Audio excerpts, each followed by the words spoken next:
So I want to share a bit of a story with you guys, and also at the same time answer the age-old question that a lot of guys do wonder, which is, how do you know if a girl is into you or attracted to you? And I was talking with my client just last week because he was on a cruise and he'd sort of messaged me this particular question.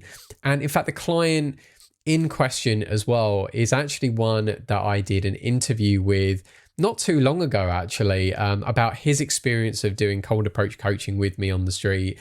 And I highly recommend having a look at his story because he got himself a date that very night with a girl that he met just a few hours earlier in that day, and they had a great time together.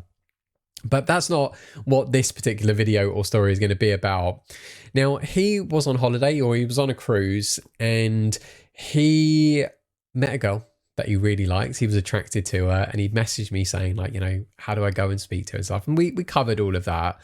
And they spoke, they swapped details, and they stayed in contact. And it got kind of to a point where he was messaging her and she was getting longer and longer with actually responding back to him. And he messaged me and asked me, like, how do I know if she likes me back? Like, I'm sort of like messaging her and she's not really responding to me, or it's now taking longer and longer for her to get back to me. And I don't know whether to carry on pursuing her or not.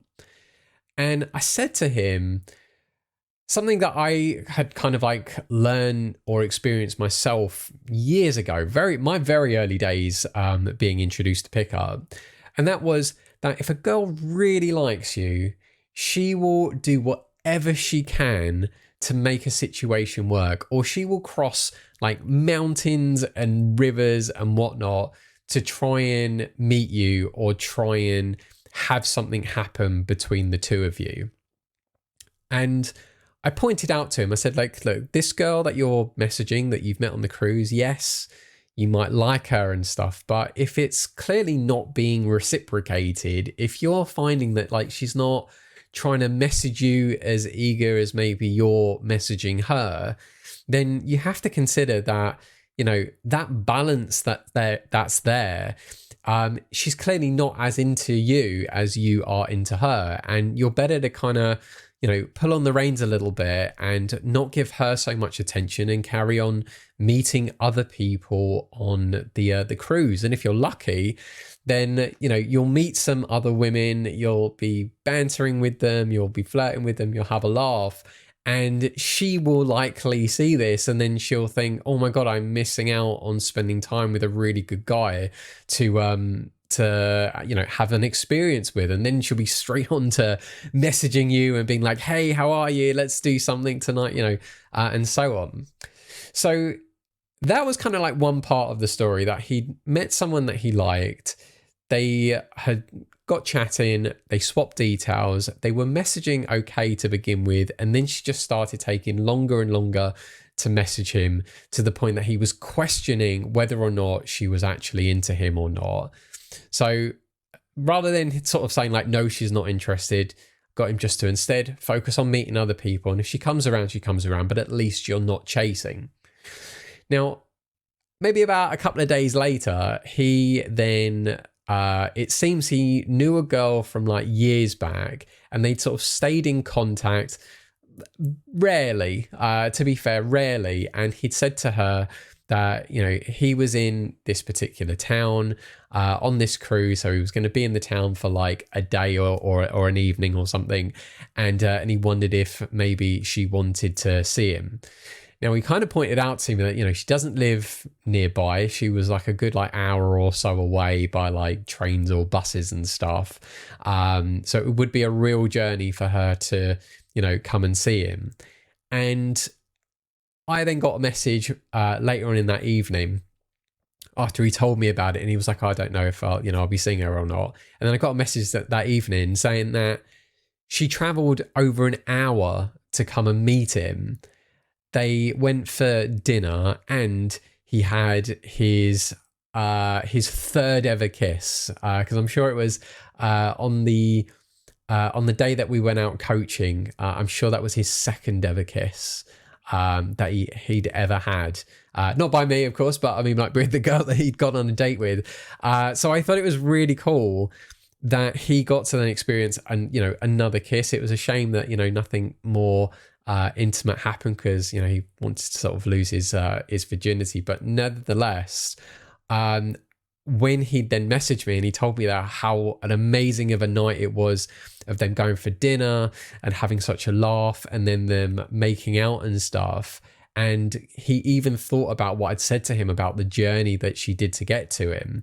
He was like, Daniel, you're absolutely right. Like, she really made the effort to travel so far to come and see me for just such a short amount of time.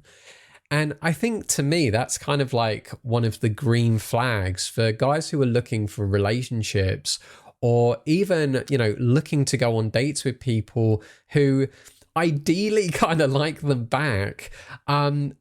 Knowing that someone is going to be willing to commit and put the effort into wanting to see you, and you reciprocating it, or it being the other way round and it's being reciprocated, I think is a really important factor for any guy to kind of bear in mind when they're dating. That it really doesn't have to be about like just superficial things of like looks or materialistic stuff. It's if you're looking for a connection with someone, at the very least, is that there?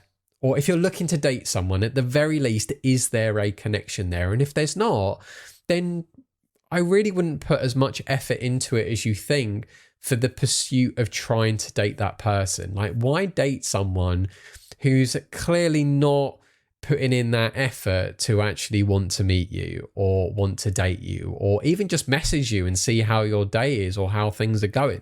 It's more of just a food for thought thing. It's not necessarily saying that this has to be taken as gospel, but I like, as like a rule of thumb, to know that level of commitment that someone has. Like, if you're attracted to someone and you were to meet them, how much effort are they also putting in to try and make a situation work? Like, if you're traveling from a distance, would they be willing to travel a distance to come and meet you in that middle? Or are they just expecting you to do everything? Or if you're messaging someone, are they also messaging you just as equally-ish back? Or are they just sort of like taking days to get back to you, and you're there sitting there pondering whether or not they like you or not?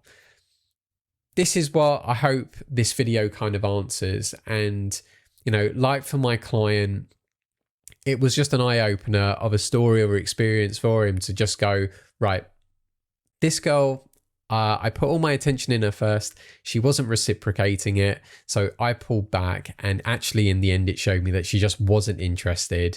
Whereas I messaged just a little bit to this other girl, and she literally traveled ages to get to me just to spend one night with me, and we had such a great experience together.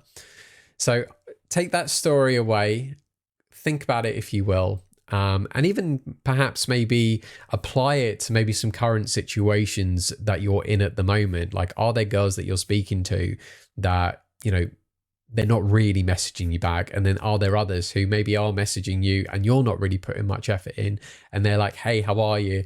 What are you up to? How's your day going? And whatnot. And I'd actually love to hear maybe your experiences in the comments below, whether you've had like similar experiences or stories to my client, or maybe you've got something that other angle or experience as well that you could apply onto this logic too. So my name is Dan, and this is my YouTube channel, That Danxiety Guy, and I like to try and focus on all things to help guys with their social anxiety and confidence. And I particularly love the method of being able to work on that through developing social skills and doing something through what is essentially the art of cold approaching, which simply put is just speaking to strangers. Nothing more, nothing less, just literally being able to go up to someone, strike a conversation, and depending on what you're looking for, whether it's for business and you want to network, whether it's for connection so you can build a friendship and develop a social circle, or maybe you just genuinely see someone that you've attracted to and you want to go over to them, get their phone number and take them out on a date. All are absolutely fine to do. And to have that skill of cold approaching, to just speak to a stranger, especially when it's out of thin air and maybe even in circumstances that wouldn't even be considered the social norm, I do believe is a fantastic skill, and certainly one that can fast track any guy's confidence and self-esteem to a level to where it should be, so they can feel that self-actualization. Now, if you're someone who does maybe struggle to go out and meet people, then why not check out other videos that I've got on my YouTube channel, which certainly hopefully show off my coaching skills and knowledge and experience of the last 16 plus years being in the dating and pickup industries, working behind the scenes, working with clients and helping them with their anxiety and confidence issues. And hopefully you'll see that maybe I might be someone who can help you to get to a place where you can be happy, you can socialize, and maybe even have a dating life that you have always wanted as well. So check out my content on my YouTube channel, leave a comment in the description below, or definitely, if you can, please like the video, subscribe to the channel, because each subscription, each like helps me with the algorithm, and it allows me also to reach more guys, and hopefully I can help even more men and women as well with the confidence issues that they have, so they can actually fit into society, into social circles, the right kind of way, and everyone can be happy overall. So again, thank you very much for watching. And of course, until the next video, enjoy my content.